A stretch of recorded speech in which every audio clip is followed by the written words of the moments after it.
Hi everyone, welcome back to the channel. In this video, we'll discuss chapter number 2 reproduction in plants. क्या पढ़ेंगे इस chapter में हम लोग? तो हम पढ़ेंगे कि प्लांट्स कैसे रिप्रोड्यूस करते हैं, मोड्स ऑफ रिप्रोडक्शन क्या है, एसेक्सुअल रिप्रोडक्शन क्या होता है, सेक्सुअल रिप्रोडक्शन क्या होता है, फ्लावर का क्या रोल होता है रिप्रोडक्शन की प्रोसेस में, पॉलिनेशन क्या है, क्रॉस पॉलिनेशन क्या है। तो स्टार्ट करते हैं चैप्टर को।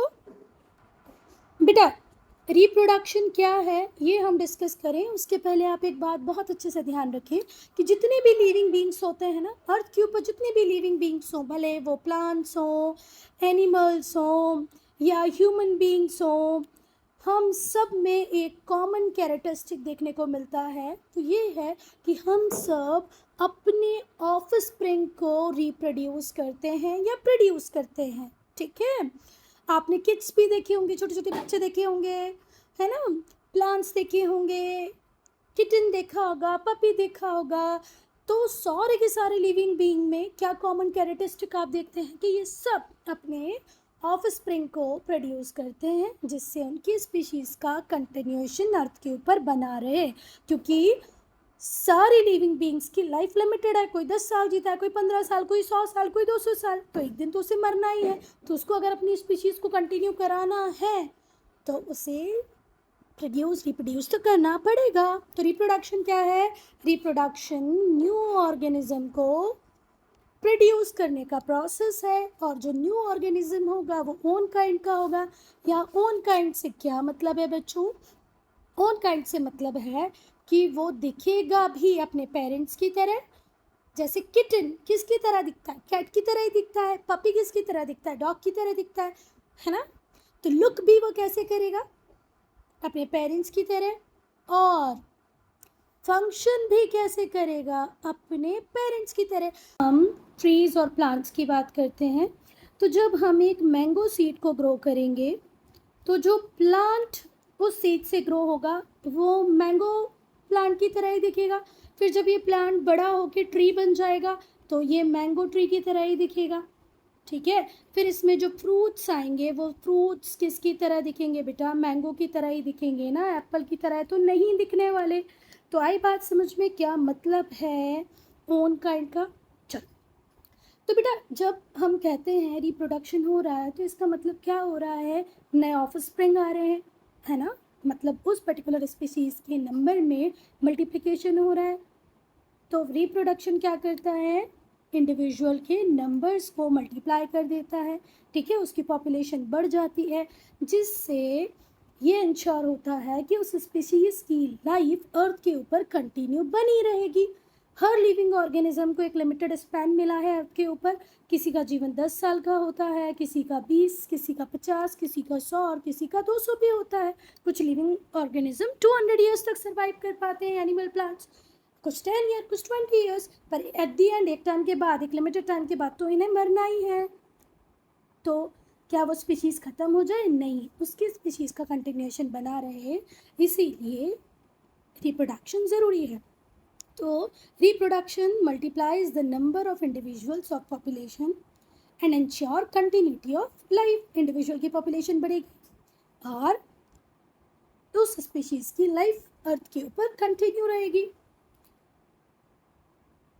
अब हम पढ़ेंगे modes of reproduction in plants. Plants में कैसे कैसे रिप्रोडक्शन होता है? तो एक एसेक्सुअल रिप्रोडक्शन है, दूसरा वेजिटेटिव प्रोपगेशन है, तीसरा सेक्सुअल रिप्रोडक्शन है। मतलब प्लांट 3 तरीके से अपने आप को रिप्रोड्यूस कर सकते हैं: asexual reproduction, vegetative propagation and sexual reproduction. Asexual reproduction में आता है fission, budding, fragmentation, spore formation. इसको यहाँ पर हम इसलिए डिस्कस नहीं करें क्योंकि 1 बाय 1 हमें चैप्टर में आगे इनको पढ़ना है। वेजिटेटिव प्रोपगेशन में क्या आएगा बेटा? एक नेचुरल मेथड होती है वेजिटेटिव प्रोपगेशन की, जो रूट्स के थ्रू होती है, स्टेम्स के थ्रू होती है, एडवेंटियस बर्ड्स के थ्रू होती है। ठीक है, जो लीव्स के ऊपर एडवेंटियस बर्ड्स होती हैं, जैसे ये लीव है, इसके ऊपर यहाँ पर बर्ड्स होती हैं, उनके थ्रू होता है। रूट के थ्रू, स्टेम्स के थ्रू और एडवेंटियस बर्ड्स के through. Artificial method of propagation की बात करें, artificial method of vegetative propagation, तो वो स्टेम के थ्रू होता है, लेयरिंग के थ्रू होता है, ग्राफ्टिंग के थ्रू होता है और टिश्यू कल्चर के थ्रू होता है। Now modes of reproduction. Plants generally show करते हैं 2 मोड्स ऑफ रिप्रोडक्शन, एसेक्सुअल और सेक्सुअल रिप्रोडक्शन। यूजुअली 2 मोड हम रिप्रोडक्शन के पढ़ते हैं प्लांट्स जिनको एग्जिबिट करते हैं, ठीक है, एसेक्सुअल और सेक्सुअल। इसके अलावा प्लांट को आप मल्टीप्लाई कर सकते हैं bye means of vegetative propagation. Usually 2 he method हमें देखने को मिलती है, एसेक्सुअल और सेक्सुअल, पर इसके अलावा वेजिटेटिव प्रोपेगेशन भी एक ऐसी मेथड है जिससे प्लांट अपने आप को मल्टीप्लाई करते हैं। अब हम पढ़ेंगे एसेक्सुअल रिप्रोडक्शन और सेक्सुअल रिप्रोडक्शन में डिफरेंस। तो बेटा एसेक्सुअल रिप्रोडक्शन में क्या होता है, डॉटर सेल प्रोड्यूस होता है किस सिंगल पेरेंट से। एसेक्सुअल रिप्रोडक्शन में आपको सिंगल पेरेंट की रिक्वायरमेंट होती है जो खुद अकेले ही डॉटर सेल्स को प्रोड्यूस करता है। पर जब भी हम सेक्सुअल रिप्रोडक्शन की बात करते हैं तो यहाँ पर 2 पेरेंट्स नीडेड होते हैं, मेल एंड फीमेल, ठीक है। 2 parents of opposite sex are needed for sexual reproduction, male female। फिर इस सेक्सुअल रिप्रोडक्शन में हम देखते हैं कि सेक्स सेल और मेल और female gametes are not formed. बेटा जो है सेक्सुअल रिप्रोडक्शन होता है उसमें sex cells, male female gametes form ही नहीं होते। पर सेक्सुअल रिप्रोडक्शन में 2 टाइप के सेक्स सेल्स की रिक्वायरमेंट होती है, मेल गैमेट्स भी चाहिए, फीमेल गैमेट्स भी चाहिए, जो है स्पर्म एंड ओवा, मेल स्पर्म फीमेल ओवा, ये फॉर्म होते हैं। जाइगोट फॉर्म ही नहीं होता असेक्सुअल रिप्रोडक्शन में, पर सेक्सुअल रिप्रोडक्शन में जब मेल एंड फीमेल गैमेट्स मिलते हैं, फ्यूज करते हैं एक दूसरे को, तो क्या बनता है, जाइगोट। तो अब तक 3 डिफरेंस में आपने क्या पढ़ा, यहाँ सिंगल पेरेंट चाहिए, यहाँ 2 पेरेंट्स चाहिए, मेल फीमेल। यहाँ पे सेक्स सेल्स की रिक्वायरमेंट है ही नहीं, यहाँ पर सेक्स सेल्स की रिक्वायरमेंट है, स्पर्म भी चाहिए, ओवा भी चाहिए। इस सेक्सुअल रिप्रोडक्शन में जाइगोट नहीं बनता, सेक्सुअल रिप्रोडक्शन में जाइगोट बनता है कब, जब मेल फीमेल गैमेट्स का फ्यूजन होता है। जो न्यू इंडिविजुअल बनता है वो बिल्कुल आइडेंटिकल होता है, ठीक है, अपने पेरेंट्स की तरह ही होता है, उसका क्लोन ही होता है। जो न्यू इंडिविजुअल बनेगा ना बेटा सेक्सुअल रिप्रोडक्शन से, वो कैरेक्टर्स शेयर करेगा, उसमें कुछ कैरेक्टरिस्टिक्स ऐसे होंगे जो दोनों पेरेंट्स से आए होंगे, कुछ फीमेल से आए होंगे, कुछ मेल से आए होंगे, पर ये अपने पेरेंट्स का क्लोन नहीं होगा, फोटोकॉपी नहीं होगा। कुछ कैरेक्टरिस्टिक्स फीमेल की साइड से आ रहे हैं, कुछ मेल की साइड से आ रहे हैं, तो क्लोन होगा क्या, वो बिल्कुल नहीं होगा। क्लियर है। तो जो न्यू इंडिविजुअल होगा वो शेयर करेगा कैरेक्टर्स को बोथ द पेरेंट्स, ठीक है, मेल साइड से कुछ आएगा उसमें, फीमेल साइड से कुछ आएगा उसमें, और इन्हें ऑफस्प्रिंग कहते हैं। No 2 offspring are identical except identical twins. सिर्फ आइडेंटिकल ट्विंस को हम छोड़ दें, इसके अलावा कोई भी 2 ऑफस्प्रिंग एक तरीके के नहीं दिखते, आइडेंटिकल नहीं होते, क्लोन नहीं होते, कॉपी नहीं होते। जब मूवीज़ बनाई जाती है ना बेटा जुड़वा बच्चों पे, आप वो जुड़वा मूवी देख लो या बहुत सारी जितनी भी मूवी आई हैं, तो उनमें हम देखते हैं बिल्कुल सेम कॉपी होते हैं, वो एक दूसरे की प्लेस को एक्सचेंज कर लेते हैं और किसी को पता भी नहीं चलता, पर वो आइडेंटिकल ट्विंस होते हैं। और उन्हीं केस में ऐसा होगा, बाकी कितने ट्विंस को आप देखेंगे आपकी नॉर्मल लाइफ में, वो एक दूसरे की तरह नहीं दिखती, ठीक है। तो ट्विंस में भी आइडेंटिकल ट्विंस ही एक तरह दिखते हैं, बाकी और कोई। चलो, तो सेक्सुअल रिप्रोडक्शन में जो ऑफस्प्रिंग होते हैं वो कुछ कैरेक्टरिस्टिक्स फीमेल से कुछ मेल से लेते हैं, पर क्लोन कॉपी फोटोकॉपी नहीं होते। सेक्सुअल रिप्रोडक्शन, तो बेटा ये सेक्सुअल रिप्रोडक्शन की 2-3 बातें हैं, पहले वो आप याद कर लो, फिर जो लिखा है वो हम पढ़ेंगे। यहाँ पर सिंगल पेरेंट की रिक्वायरमेंट होती है, एक सिंगल ऑर्गेनिज्म की रिक्वायरमेंट होती है। जो इंडिविजुअल्स प्रोड्यूस होते हैं वो बिल्कुल आइडेंटिकल क्लोन होते हैं अपने पेरेंट के, बिल्कुल सेम हूबहू कॉपी फोटोकॉपी होते हैं, ठीक है। यहाँ पर मेल फीमेल गैमेट्स की रिक्वायरमेंट नहीं होती, कोई फर्टिलाइजेशन कोई फ्यूजन नहीं होता, ठीक है। चलो पढ़ते हैं। ये जो मोड होता है रिप्रोडक्शन का, इसमें सिंगल ऑर्गेनिज्म की रिक्वायरमेंट होती है, सिंगल पेरेंट की रिक्वायरमेंट होती है, और ये सिंगल पेरेंट सिंगल ऑर्गेनिज्म अपने आप को डिवाइड करता है और प्रोड्यूस करता है 2 या 2 से ज़्यादा इंडिविजुअल्स को। और ये जो इंडिविजुअल्स प्रोड्यूस हुए हैं ये क्लोन की तरह होंगे, आइडेंटिकल कॉपी होंगे, किसके, अपने पेरेंट के, और एक दूसरे के भी आइडेंटिकल होंगे। इसी को क्या कहते हैं, एसेक्सुअल रिप्रोडक्शन। इसमें ना ही तो गैमेट्स का फॉर्मेशन होता है, ना ही तो गैमेट्स का यूनियन होता है, मतलब फर्टिलाइजेशन होता ही नहीं है, फ्यूजन होता ही नहीं है। जो इंडिविजुअल्स होते हैं वो जेनेटिकली आइडेंटिकल होते हैं अपने पेरेंट्स के भी और एक दूसरे के भी। जैसे मैंने बोला ना, सिंगल पेरेंट डिवाइड हुआ, दो या दो से ज़्यादा इंडिविजुअल बन गए, तो ये दो और दो से ज़्यादा इंडिविजुअल होंगे, ये तो एक तरीके के दिखेंगे ही, ये साथ ही साथ अपने पेरेंट की भी फोटोकॉपी होंगे। इन्हें क्या कहते हैं, clone. Identical individuals are called clone, और ये जो आइडेंटिकल इंडिविजुअल्स हैं इनको हम कहते हैं क्लोन, सेम बिल्कुल एग्जैक्ट कॉपी। बेटा अब हम पढ़ेंगे टाइप्स ऑफ एसेक्सुअल रिप्रोडक्शन। तो जो कॉमन फॉर्म्स हैं सेक्सुअल रिप्रोडक्शन के वो हैं binary fission, budding, fragmentation and spore formation. Spore formation को ही हम स्पेरुलेशन भी कहते हैं। अब हम डिस्कस करें बाइनरी फिजन को। तो जो बाइनरी फिजन होता है उसमें क्या होता है बेटा, एक इंडिविजुअल डिवाइड होता है दो आइडेंटिकल डॉटर सेल्स में। एक इंडिविजुअल है वो डिवाइड होगा दो आइडेंटिकल सेल में। इस प्रोसेस में हम देखते हैं पहले न्यूक्लियस डिवाइड होना स्टार्ट होता है, कितने पार्ट में, टू पार्ट में, followed by division of the cell, फिर सेल का डिवीजन होगा और दो आइडेंटिकल डॉटर सेल्स बन जाएंगी। बाइनरी फिजन बहुत कॉमन है किसमें, बैक्टीरिया में, यूनिसेल्युलर एल्गे में, फंगी में यूनिसेल्युलर एल्गे में, बैक्टीरिया में कॉमन होता है बाइनरी फिजन। बाइनरी फिजन में इंडिविजुअल डिवाइड होता है दो आइडेंटिकल डॉटर सेल में, और इस प्रोसेस में सबसे पहले न्यूक्लियस डिवाइड होगा, फिर पूरा सेल डिवीजन होगा। जैसे ये रहा, ये पेरेंट सेल है। पेरेंट सेल में देखो पहले न्यूक्लियस का डिवीजन चालू हुआ, फिर न्यूक्लियस के डिवीजन के बाद सेल डिवाइड होने लगा दो पार्ट में, और फिर ये दो डॉटर सेल बन गए। बडिंग, अब बडिंग में क्या होता है बेटा, पहले यहाँ डायग्राम से समझो। एक पेरेंट सेल होता है, इससे आपको एक स्मॉल आउटग्रोथ देखने को मिलेगी जिसको ही हम क्या कहेंगे, बर्ड। फिर इस बर्ड को क्या मिल जाएगा, डॉटर न्यूक्लियस। धीरे धीरे करके ये बर्ड मैच्योर हो जाएगी और फिर ये बर्ड डिटैच हो जाएगी, इससे अलग हो जाएगी, फिर ये दो इस तरीके से बन जाएंगे, ठीक है। ये पेरेंट हो जाएगा और ये डॉटर इंडिविजुअल हो जाएगा। पर हर केस में ये डिटैच नहीं होते। किस केस में ये डिटैच नहीं होते, ईस्ट के केस में ये डिटैच नहीं होते। ईस्ट के केस में क्या होता है, एक चेन की तरह स्ट्रक्चर बनता जाता है। ये पेरेंट थे, इससे दो डॉटर बने, फिर इससे एक डॉटर बना, फिर इससे डॉटर बना, फिर इससे डॉटर बना, है ना। इस तरीके से चेन पूरी चलती जाती है।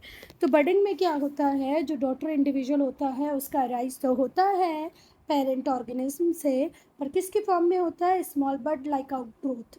बर्ड लाइक आउटग्रोथ, ये जो बर्ड होता है ये ग्रो करता है साइज में, और फिर इसे क्या रिसीव होता है, डॉटर न्यूक्लियस, ठीक है बेटा। जो फुल्ली ग्रोन बर्ड होता है वो डिटैच होता है, अलग हो जाता है अपने पेरेंट सेल से, और नया इंडिविजुअल बन जाता है। फिर वो खुद एक स्मॉल बर्ड लाइक आउटग्रोथ को अराइज करता है, फिर वहाँ से फिर एक डॉटर इंडिविजुअल बन जाएगा, फिर वो डॉटर इंडिविजुअल जब ग्रो कर जाएगा तो वो डिटैच हो जाएगा। मतलब पहले ये अकेला इंडिविजुअल था, फिर इसने एक इंडिविजुअल को बर्थ दिया, फिर ये ऐसे बढ़ते जाएंगे। चलो, पर अगर हम बडिंग की बात करें तो बडिंग ईस्ट में देखने को मिलेगी, पर यहाँ पर क्या होता है बेटा, जो न्यूली फॉर्म डॉटर सेल होता है ये सेपरेट नहीं होता अपने पेरेंट सेल से। ये देखो ये सेपरेट हुए हैं क्या, ये आपस में एक चेन की तरह बढ़ते जाएंगे और भी ये चेन की तरह बढ़ते जाएंगे। ईस्ट में ये चेन की तरह बढ़ते जाते हैं, डिटैच नहीं होते। पर यूजुअली बडिंग के केस में जो न्यू बर्ड होता है या जो डॉटर इंडिविजुअल होता है, ये जैसे ही ग्रो हो जाता है तो डिटैच हो जाता है, ये दो हो जाएंगे अलग अलग, है ना बेटा। अब हम फ्रेगमेंटेशन को पढ़ेंगे। फ्रेगमेंटेशन वर्ड से ही आपको पता चल रहा है कि कोई चीज़ टूट रही होगी, है ना। तो यहाँ पर फिलामेंट ब्रेक होता है, फिलामेंट टूटता है, ठीक है। फ्रेगमेंटेशन कॉमनली हमें किस में देखने को मिलता है, ग्रीन एल्गी जैसे कि स्पायरोगायरा में देखने को मिलेगा। इनके जो फिलामेंट होते हैं ये टूट जाते हैं, कई बार दो टुकड़ों में और कई बार दो से ज़्यादा फ्रेगमेंट, टू फ्रेगमेंट भी हो सकते हैं, टू और मोर फ्रेगमेंट भी हो सकते हैं। हर एक फ्रेगमेंट ग्रो कर जाएगा न्यू इंडिविजुअल में। ये हमें किस में भी देखने को मिलता है, बायोफाइट्स में देखने को मिलता है, मॉसिस में, लीवरवर्ट्स में। तो फ्रेगमेंटेशन में क्या ब्रेक करता है बेटा, फिलामेंट ब्रेक करता है। कई बार 2 पार्ट में, कई बार 2 से ज़्यादा पार्ट में, 2 फ्रेगमेंट होंगे या 2 से ज़्यादा फ्रेगमेंट होंगे, और हर एक फ्रेगमेंट इंडिविजुअल में ग्रो कर जाता है। ये आपको स्पायरोगायरा में भी देखने को मिलेगा, मोसस में भी मिलेगा, लीफोर्ड्स में भी मिलेगा। देखो हम अब क्या देख रहे हैं, फ्रेगमेंट इन स्पायरोगायरा। ये यहाँ से फ्रेगमेंट हो गए 2, अब ये एक इंडिविजुअल की तरह ग्रो करेगा और ये दूसरे इंडिविजुअल की तरह ग्रो करेगा। स्पोर फॉर्मेशन को, तो स्पोर फॉर्मेशन क्या है बेटा, उसको पढ़ने के लिए पहले आपको स्पोर को समझना पड़ेगा। तो स्पोर्स क्या है बहुत छोटे हैं, थिक वॉल्ड हैं, और क्या है, रेसिस्टेंट एसेक्सुअल रिप्रोडक्टिव बॉडीज़। तो स्पोर को कैसे डिफाइन करोगे कि भाई ये टीनी है, थिक वॉल्ड है, रेसिस्टेंट एसेक्सुअल बॉडीज़ है। They are produced under unfavourable condition, और ये प्रोड्यूस होते हैं अनफेवरेबल कंडीशंस में भी, बहुत ड्राई कंडीशंस में भी, कोल्ड में भी, मॉइस्चर में भी, कहीं पर भी प्रोड्यूस हो सकते हैं। They develop in a structure, ये एक स्ट्रक्चर के रूप में डेवलप होते हैं जिसे हम स्पोरेंजियम कहते हैं। प्लूरल है स्पोरेंजिया। जो मैच्योर स्पोर्स होते हैं वो रिलीज होते हैं by the rupture of sporangia. एक स्पोरेंजिया में अंदर बहुत सारे स्पोर्स होते हैं, और जैसे ही ये रप्चर होगा स्पॉन्जिया, ये सारे स्पोर्स बिखर जाएंगे और इतनी दूर दूर तक जाकर फिर से अपने आप को डेवलप करने लग जाएंगे। बहुत लाइट होते हैं वेट में, तो एयर के थ्रू कैरी करके जा सकते हैं, वाटर के थ्रू कैरी करके जा सकते हैं, मतलब बहुत दूर तक इनकी रीच रहेगी। फिर से सुन लो, स्पोर्स क्या हैं, टिनी है, थिक वॉल्ड है, रेसिस्टेंट एसेक्सुअल बॉडीज़ हैं। ये कैसे प्रोड्यूस होते हैं, तो ये अनफेवरेबल कंडीशन में प्रोड्यूस होते हैं। ये एक स्ट्रक्चर के रूप में डेवलप होंगे जिसे आप स्पोरेंजियम कहेंगे, प्लूरल उसका स्पोरेंजिया है। तो बेटा जो मेच्योर स्पोर्स होते हैं वो रिलीज़ करता है कौन, स्पोरेंजिया। कब, जब वो रप्चर होता है, टूटता है। Keep floating in the air, ये एयर में फ्लोट करते रहेंगे, वाटर के थ्रू फ्लोट करते रहेंगे और एक जगह से दूसरी जगह जाएंगे, और एक स्पोर डेवलप होगा नए प्लांट में। स्पोरेंजियम में बहुत सारे टीनी स्पोर्स होते हैं और ये हर टीनी स्पोर डेवलप हो जाएगा न्यू प्लांट में। और बेटा इससे फेवरेबल कंडीशन की भी ज़रूरत नहीं है, तो अनफेवरेबल कंडीशन में भी ग्रो हो जाएगा। It occurs in fungi, bread, mould. बेटा अब हम वेजिटेटिव प्रोपेगेशन को पढ़ेंगे जो सिर्फ प्लांट में होता है। मैं इसको बुक से आपको पढ़ाऊँ उसके पहले एक बात सुनो। कई बार आपने अपने घर में रखे पोटैटो को देखा होगा, तो उसमें आपको इस तरीके की वाइट आइज दिखी होंगी, दिखती है ना। अगर आप इन वाइट आइज को यहाँ से केयरफुली निकाल लें और किसी पॉट में लगा दें, तो इनसे एक पूरा प्लांट तैयार हो सकता है। ऐसे ही बेटा जो आपने गार्लिक की क्लोव देखी होंगी ना, लहसुन की कली, इसको भी आप जाके अगर एक पॉट में लगा दें तो इससे भी एक प्लांट तैयार हो सकता है। आप अपने पड़ोस वाली आंटी के घर गए, आपने देखा वो जो आंटी थी उनके घर में एक बहुत ही सुंदर प्लांट था, किसका, रोज़ का, जिसमें बहुत बड़े बड़े से रोज़ लगे हुए थे। आपने कहा आंटी क्या मैं भी इस प्लांट को लगा सकता हूँ, मुझे भी ऐसे बड़े बड़े रोजेस चाहिए। तो आंटी बोलेगी ठीक है कोई प्रॉब्लम नहीं, ये लो। वो यहाँ से इस स्टेम को काट के आपको दे देंगी, बोलेंगी इसको आप अपने पॉट में लगा देना। तो इस स्टेम को जब लाकर आप एक पॉट में लगाएंगे ना, तो यहाँ से एक नया प्लांट डेवलप हो जाएगा। ये ही है वेजिटेटिव प्रोपेगेशन, ठीक है। इस मेथड में होता है क्या है बेटा, नया प्लांट तो ग्रो होता है पर वो प्लांट के वेजिटेटिव पार्ट से होता है, रूट से हो सकता है, स्टेम से हो सकता है, लीफ से हो सकता है, और बर्ड से भी हो सकता है। मनी प्लांट भी तो हम ऐसे ही लगाते हैं बेटा, मनी प्लांट सीड से थोड़ी लगाते हैं। मनी प्लांट हम किसी के घर से भी थोड़ा बहुत तोड़ कर ले आए, उसे पानी में थोड़े टाइम रख दें तो उसमें रूट्स डेवलप हो जाएंगी, फिर आप उसको मिट्टी में ग्रो कर सकते हैं। बेटा जो भी प्लांट हमें मिलते हैं वेजिटेटिव प्रोपेगेशन से, वो एग्जैक्ट कॉपी होते हैं, क्लोन्स होते हैं अपने पेरेंट प्लांट के, ठीक है। तो जब वेजिटेटिव प्रोपेगेशन से आपको नया प्लांट प्रोड्यूस करके मिलेगा ना, तो वो एग्जैक्ट कॉपी होगा अपने पेरेंट की, बिल्कुल हूबहू पेरेंट की तरह ही होगा। तो कहाँ कहाँ पर किस किस प्लांट में आप वेजिटेटिव प्रोपेगेशन को देखते हो? तो बनाना में, गार्लिक में, मिंट में, ग्रेप्स में, रोज़ में, पटाटो, शुगर केन। बेटा अभी गर्मियों का टाइम था, अगर आपको कहीं पर पुदीना दिख जाए कि भाई यहाँ तो पुदीना बहुत बढ़िया तरीके से ग्रो कर रहा है, थोड़ा सा पुदीना वहाँ से तोड़ के लाकर अपने पॉट में लगा दो, उसको खूब सारा पानी दो, तो पुदीना ईजिली ग्रो हो जाता है, किसी सीड की रिक्वायरमेंट नहीं होती। इसके अलावा भी बहुत सारे प्लांट हैं जो वेजिटेटिव प्रोपेगेशन से आप इजीली ग्रो कर सकते हो।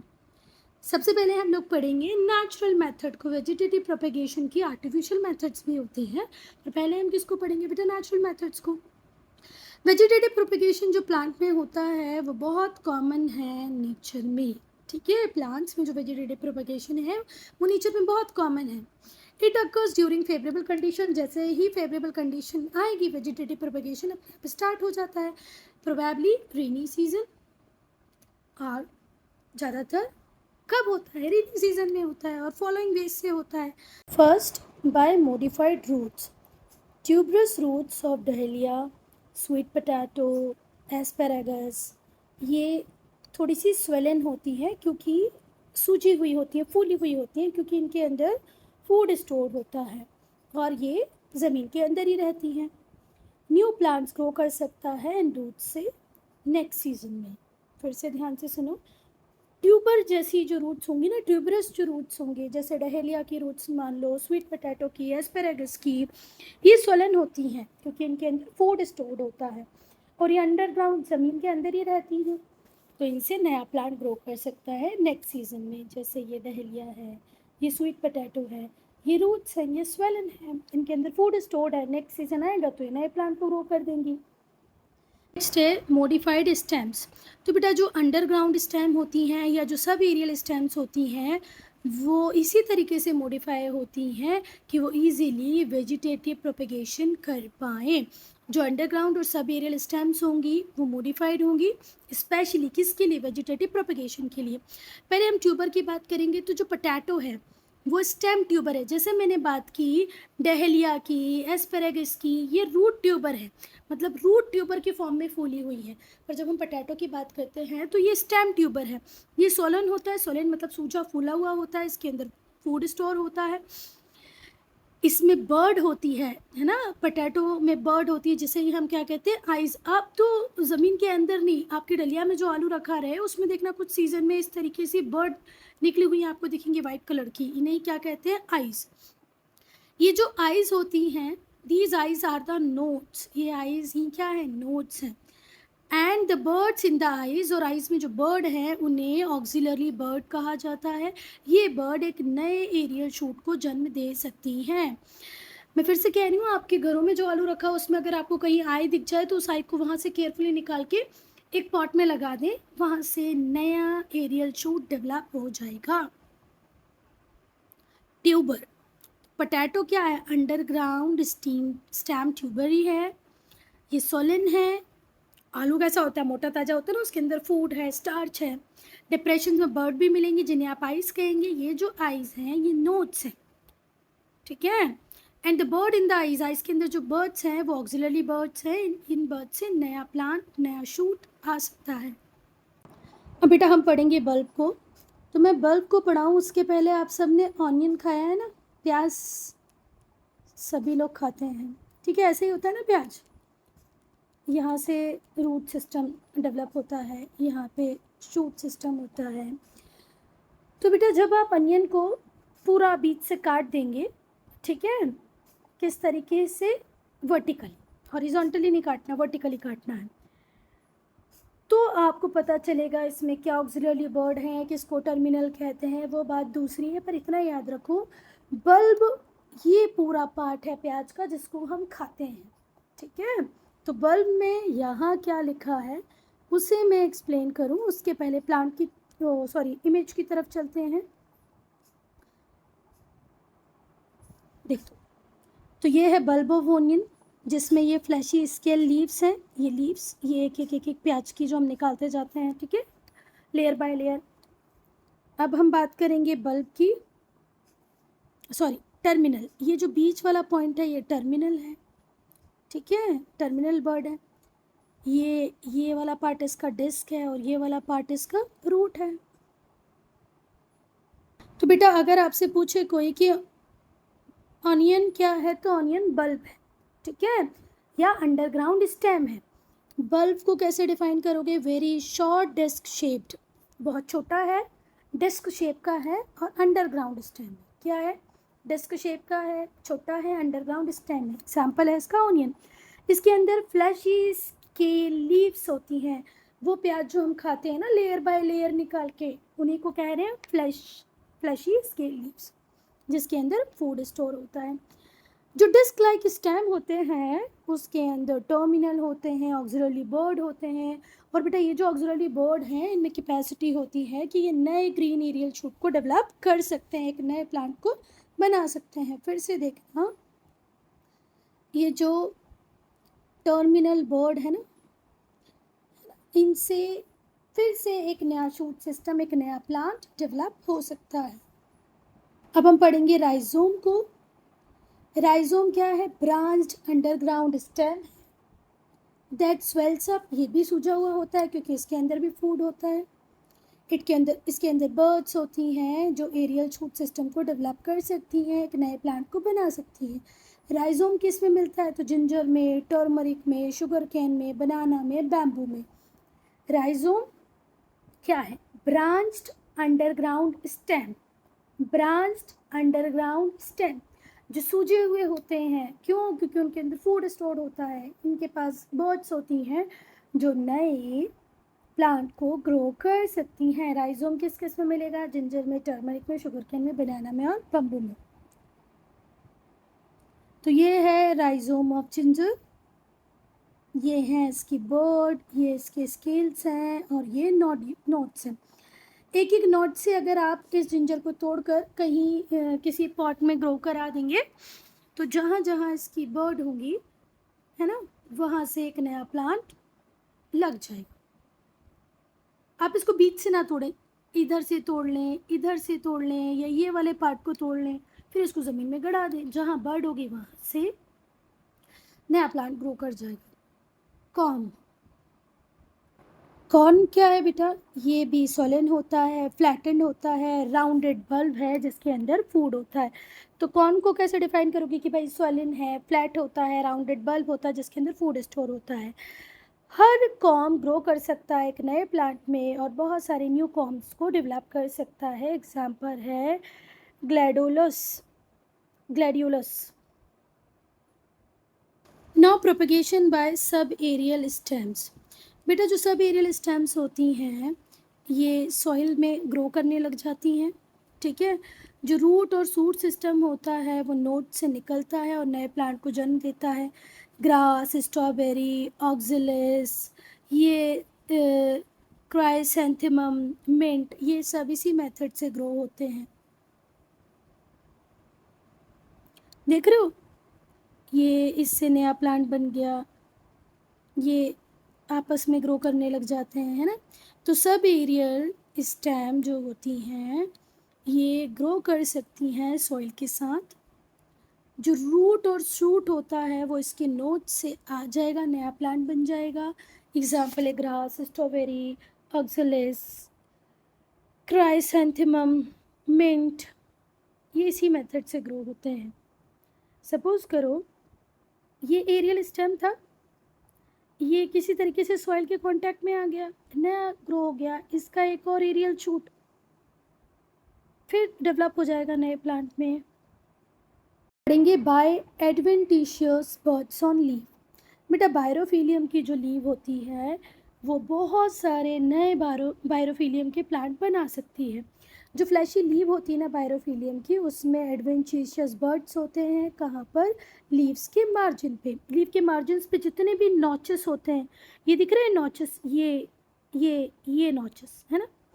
तो लीव के मार्जिन्स पे जो नॉचेस होंगे, दिखा, एक इस नॉच से बना है, किस नॉच से, किस नॉच से। चलो, तो जो फ्लैशी लीव्स है बायरोफिलियम की, उसमें एडवेंटिशियस बर्ड्स होते हैं। कहाँ पर? नॉचेस पे, जो मार्जिन्स पे होती हैं। When such a leave fall on soil, जैसे ही ये लीव है ये मिट्टी में गिर जाएगी तो यहाँ से इंडिपेंडेंट प्लांट बहुत सारे ग्रो करने लग जाएंगे, ठीक है। अब हम पढ़ेंगे आर्टिफिशियल वेजिटेटिव प्रोपेगेशन को। तो बेटा जो आर्टिफिशियल वेजिटेटिव प्रोपेगेशन होता है वो स्टेम के थ्रू हो सकता है, स्टेम कटिंग के थ्रू हो सकता है, लेयरिंग के थ्रू हो सकता है, ग्राफ्टिंग हो सकती है, टिश्यू कल्चर के थ्रू हो सकता है। अब हम पढ़ेंगे आर्टिफिशियल वेजिटेटिव प्रोपेगेशन को। तो आर्टिफिशियल वेजिटेटिव प्रोपेगेशन कैसे होगा? स्टेम कटिंग से, लेयरिंग से, ग्राफ्टिंग से, टिश्यू कल्चर से। सबसे पहले स्टेम कटिंग को ही पढ़ते हैं। अगर आपको किसी पर्टिकुलर प्लांट का फ्लावर बहुत पसंद आ रहा है, आप सोचते हो आपके घर में भी ये लग जाए, अगर वो रोज़ है, चमेली है, बोगनविलिया है, तो आप क्या करो, उसकी स्टेम कट करके ले आओ और ज़मीन में लगा दो, नया प्लांट आपके पास आ जाएगा। एक हेल्दी यंग ब्रांच को कट कर लो प्लांट से जिसमें लीफ बड्स हो, उसे मॉइस्ट सॉइल में लगा दो। The cutting develops roots, cutting में पहले रूट सिस्टम डेवलप होगा और फिर धीरे से नया प्लांट ग्रो करने लग जाएगा। चमेली को, बोगनविलिया को, रोज़ को, शुगर केन को आप ऐसे लगा सकते हो। अब हम बात करेंगे लेयरिंग की। तो लेयरिंग में क्या होता है, एक यंग ब्रांच हम बेंड कर देते हैं, किसकी तरफ? ग्राउंड की तरफ टच करते हुए, फिर उसको मॉइस्ट सॉइल से कवर कर देते हैं, ठीक है। व्हेन रूट सिस्टम, जब रूट सिस्टम उसमें डेवलप हो जाएगा कवर्ड पार्ट में, तो ब्रांच को हम कट ऑफ कर देंगे पेरेंट प्लांट से, नया प्लांट यहाँ से ग्रो होने लग जाएगा। जैसे जैस्मिन इसी तरीके से ग्रो कर सकते हैं, मिंट, वाइन। देखो स्टिंग को पढ़ेंगे, कुछ भी नहीं है, ये आप लोगों ने घर में भी की होगी। कई बार हमें ऐसा लगता है कि भाई हमारे पास जो रोज़ है उसका कलर बहुत अच्छा है, पर सामने वाली आंटी के पास जो रोज़ है उसका साइज़ थोड़ा सा बड़ा है। तो आप क्या करते हैं, ग्राफ्टिंग की प्रोसेस को वहाँ परफॉर्म करते हैं। एक जो स्टेम होगी, एक जो प्लांट होगा वो आपके पॉट में लगा हुआ होगा, इसको हम कट करेंगे, फिर आंटी से बोलेंगे आंटी एक स्टेम हमें कट करके दो, तो आंटी कट करके दे देगी। उसको इस तरीके से आपको लगा देना है और यहाँ पर थोड़े दिन के लिए थोड़ा सा मिट्टी और वो सारी चीज़ों को लेकर के इनको टाई कर देना है, क्योंकि स्टॉक इसको कहेंगे और साइन इसको कहेंगे। तो स्टॉक के पास अवेलेबिलिटी है सॉइल की, न्यूट्रिएंट ये सॉइल से ले लेगा, वाटर ले लेगा, तो ये साइन को सारी चीज़ें सप्लाई करेगा। थोड़े टाइम के बाद आप देखोगे जो टिश्यू थे साइन के और स्टॉक के, इन्होंने एक दूसरे को ज्वाइन कर लिया और एक नया प्लांट तैयार हो गया है। एक बार बुक में पढ़ ले। चलो, इस मेथड में क्या होता है, स्टेम कट की जाती है बड के साथ प्लांट की, जिसे साइन कहते हैं। इसे स्टॉक के साथ रखा जाता है, जो कि क्या है, रूटेड प्लांट है। जो साइन और स्टॉक होता है उन्हें साथ में बांध देते हैं, ठीक है। स्टॉक के पास एक्सटेंसिव रूट सिस्टम है सॉइल के अंदर। थोड़े टाइम बाद हम देखेंगे जो टिश्यू थे स्टॉक के और साइन के, उन्होंने एक दूसरे को ज्वाइन कर लिया, एक नया प्लांट बन गया है। जो स्टॉक है उसका काम था कि वो एसेंशियल न्यूट्रिएंट साइन तक सप्लाई करे। इस मेथड का बेटा एक बहुत बड़ा एडवांटेज है, वो ये है कि इस मेथड को यूज़ किया जाता है न्यू वैरायटीज़ के ऑर्नामेंटल प्लांट को डेवलप करने के लिए, फ्रूट ट्रीज़ को डेवलप करने के लिए, जैसे रोज़, मैंगो, लेमन, ऑरेंज, जिनमें हमें डिज़ायरेबल कैरेक्टरिस्टिक चाहिए हो कि भाई मैंगो का साइज़ तो इस वाले पेड़ का अच्छा है, पर तो जो स्वीटनेस है वो इस वाले मैंगो की ज़्यादा अच्छी है, तो दोनों को मिला करके हम साइज़ और स्वीटनेस का कॉम्बिनेशन बना सकते हैं। ऐसे ही रोज़ में कलर और साइज़ को लेकर के काम कर सकते हैं। तो डिज़ायरेबल कैरेक्टरिस्टिक्स हमें मिल जाएं, डिज़ायरेबल कैरेक्टर हमें मिल जाएं, इसीलिए ये ग्राफ्टिंग का काम किया जाता है। देखो ये इसको बोलते हैं स्टोक, इसको बोलते हैं साइन। ये इन दोनों को बांध दिया है, थोड़े टाइम बाद यहाँ टिश्यू एक दूसरे के ज्वाइन कर लेंगे और ये नया प्लांट बन जाएगा। Students, I'm ending this video here only. If you have any doubt, any problem, to write in comment section.